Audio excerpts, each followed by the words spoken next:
అదరగొట్టే కారం రంగు రుచి ఆచి కారం పొడి. ఫస్ట్ టాపిక్ వచ్చేసి it's about right to disconnect. పని వేళలు ముగిసిన తర్వాత జనరలీ ఆఫీసెస్ నుండి కాల్స్ వస్తూ ఉంటాయి. సో ఉద్యోగులు ఆఫీస్కు సంబంధించిన ఫోన్ కాల్స్, ఈమెయిల్స్ను తిరస్కరించే పూర్తి రైట్ను కల్పించే అంశానికి సంబంధించిన ఒక కీలక బిల్ లోక్సభ ముందుకొచ్చింది. Right to disconnect bill 2025ను NCP MP Supriya Sule ప్రవేశపెట్టారు. ఆఫీస్ అవర్స్ ముగిసిన తరువాత లేదంటే సెలవు రోజులో ఉన్నప్పుడు ఉద్యోగులకు వారి ఆఫీసుల నుంచి ఎటువంటి ఫోన్ కాల్స్, మెయిల్స్ రావడం వల్ల వ్యక్తిగత, కుటుంబ జీవితానికి ఇటు ఆటంకం కలుగుతోందని ఎంపీ సుప్రియా సూలే పేర్కొన్నారు. అలాంటి కాల్స్, మెయిల్స్ను స్వీకరించకుండా తిరస్కరించే హక్కు ఎంప్లాయీస్కు కల్పించాలంటే బిల్లులో పేర్కొనడం ప్రధానంగా మనం ఇప్పుడు చూస్తున్న వార్త. సో ఎస్, దీనికి సంబంధించి will talk about it. So yes sir, ఇది జనరలీ అంటే మారుతున్న లైఫ్ స్టైల్స్ అండ్ ఎక్కువగా సాఫ్ట్వేర్ ఏ ఫీల్డ్లో ఉన్నా కూడా జనరలీ మనం చూసుకుంటే 8 hours షిఫ్ట్ అయిపోయిన తర్వాత మళ్ళీ ఆఫీస్ నుండి కాల్స్ రావడం, కాల్స్ని తీసుకోవడం ఇట్లా చేస్తూ ఉంటారు. కాల్స్ ఒకవేళ కనెక్ట్ అవ్వకపోతే కూడా పైనుండి ఒక ప్రెషర్ సైతం ఎంప్లాయీస్కి ఉంటూ ఉంటుంది. సో ఈ బిల్ ఈ టైంలో పాస్ అవ్వటం కరెక్ట్ అంటారా? అసలు ఈ బిల్కు సంబంధించి మీరేమంటారు?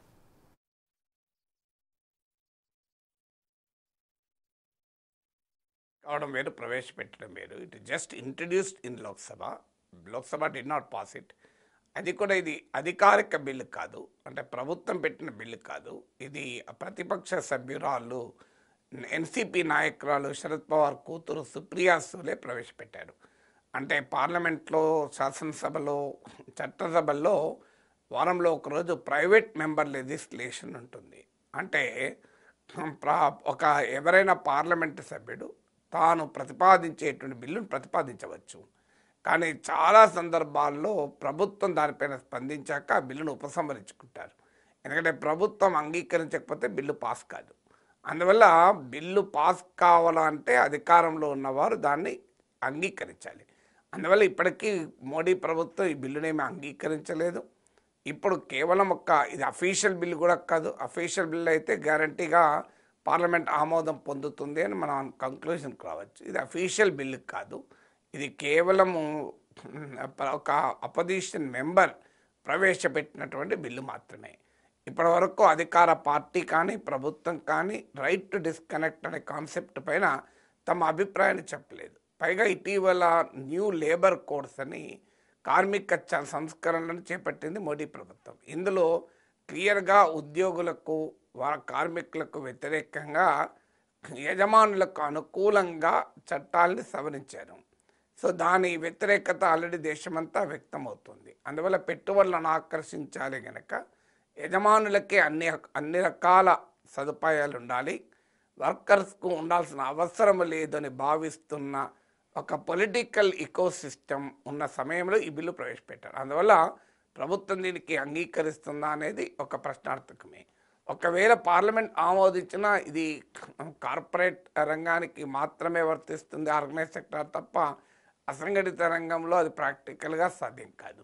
ఆల్రెడీ ఇప్పుడు 70 గంటల పని దినాలు, 80 గంటల పని దినాలు అని నారాయణమూర్తి నుండి మొదలుకొని ఎల్ఎన్టీ చీఫ్ల వరకు చెప్తున్న కార్పొరేట్ ఇకోసిస్టంలో బతుకుతున్నాను.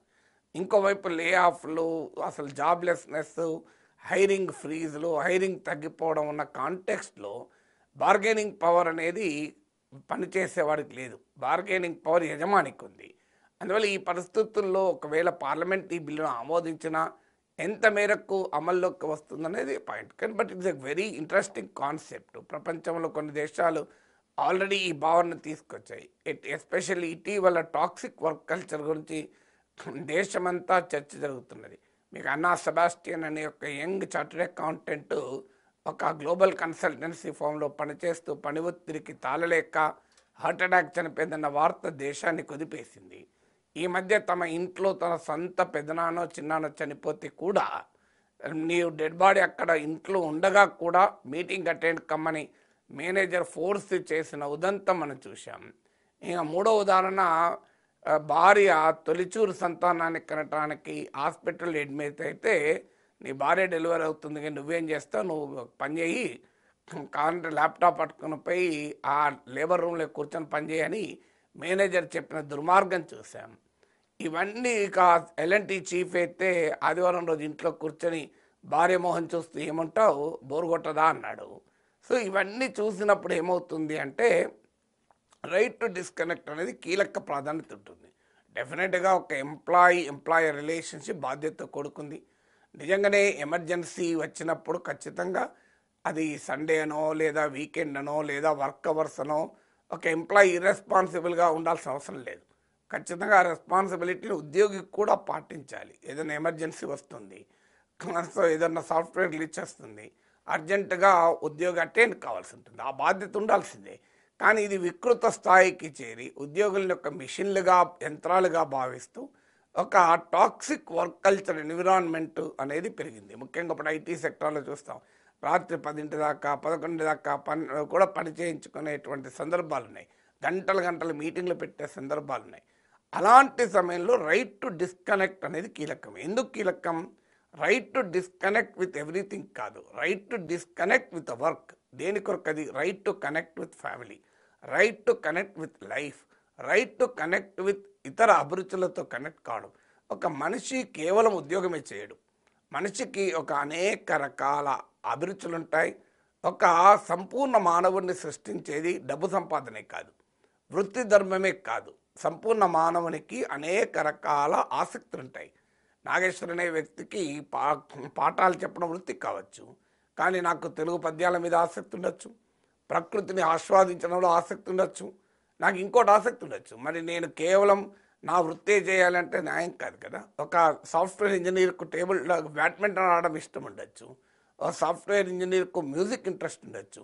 అందువల్ల right to connect with other pursuits, right to connect with family, కుటుంబంతో గడపడం, పిల్లలతో గడపడం. నువ్వు 30 ఏళ్ళ తర్వాత 20 ఏళ్ళ తర్వాత ఆ చిన్న వయసులో ఉన్న కొడుకులతో బిడ్డలతో గడపగలరా?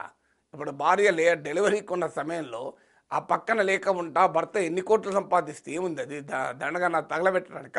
100 కోట్లు సంపాదించిన భర్తను కన్నా ఆ క్షణంలో తన పక్కనున్న భర్తను ఒక స్త్రీ అభిమానిస్తుంది, ప్రేమిస్తుంది. అందువల్ల డబ్బుతోనే అన్నిటినీ కొలవలేం కదా మానవ సంబంధాలని. అందువల్ల అలాంటి పరిస్థితుల్లో right to life, right to ఒక పిలిగ్రిమేజ్కి పోవడం ఇంట్రెస్ట్ ఉండొచ్చు, విహారయాత్రకు పోవడం ఉండవచ్చు. ఇదంతా కూడా ఎందుకు? To work with greater efficiency. మనిషి మిషన్ కాదు. మిషన్గా మన కారుకే ఎప్పుడో ఒకసారి ఒక 3 నెలలకో 4 నెలలకో 6 నెలలకో కొంత సర్వీసింగ్ ఇస్తామే. మనిషికి సర్వీసింగ్ అవసరం లేదా? సో మనిషికి వేరే రకమైన జీవితం ఉండదా? వర్క్ వర్క్ వర్క్ తప్ప. ఎవరికైనా ప్యాషన్ ఉన్నవాడు వర్క్ చేసుకోవచ్చు, అభ్యంతరమేం లేదు. లేదు తానే యజమాని అయినప్పుడు వర్క్ చేసుకోవచ్చు. ఇవాళ యజమానులు బాగానే చెప్తారు. మరి వారు ఇప్పుడు ఇన్ఫోసిస్ నారాయణమూర్తికి ఉన్నంత ఆస్తిపాస్తులు ఇన్ఫోసిస్లో పనిచేసిన మోస్ట్ టాలెంటెడ్ సాఫ్ట్వేర్ ఇంజనీర్కి ఉన్నదా? ఎందుకంటే ఆయన యజమాని, ఆయనకు 100,000 కోట్లు వస్తుంటే ఆయనకు ఎన్ని గంటలైనా చేయబుద్ధి అవుతుంది. ప్రాక్టికల్ రియాలిటీ కదా ఇది. అందువల్ల యజమానుల భాష మనకు తెలుసు. అందువల్ల అల్టిమేట్గా ఇదే కాదు, ఇప్పుడు ఒక ఉద్యోగంలో పనిచేస్తూ ఉంటాడు, నేను కొత్త సాఫ్ట్వేర్ నేర్చుకోవాలి, కొత్త విషయాలు తెలుసుకోవాలి. ఎలా తెలుసుకోగలను? నాకు కాస్తంత టైం ఉండాలి, వెసులుబాటు ఉండాలి కదా. ఇప్పుడు నేను ఒక సాఫ్ట్వేర్ నేర్చుకుంటున్న సమయంలో నేను నార్మల్ సాఫ్ట్వేర్ నేర్చుకుంటున్నాను, నేను ఆర్టిఫిషియల్ ఇంటెలిజెన్స్ నేర్చుకోవాలి. ఎలా నేర్చుకోవాలి? ఉద్యోగం ఉన్నాక ఉద్యోగం రిజైన్ చేసి నేర్చుకోవాలంటే ఎకానమీ వర్కౌట్ కాదు. ఉద్యోగంలో ఉండడంలో నేర్చుకోవడానికి సమయం ఉండదు. అప్ స్కిల్లింగ్ ఎలా సాధ్యమవుతుంది? రీస్కిల్లింగ్ ఎలా సాధ్యమవుతుంది?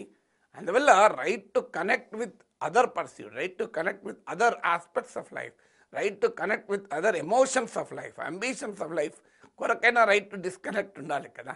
అందువల్ల ఇట్స్ ఏ గుడ్ ప్రపోజల్. అయితే అంత సులభంగా ప్రభుత్వాలు అంగీకరిస్తాయో చూడాలి.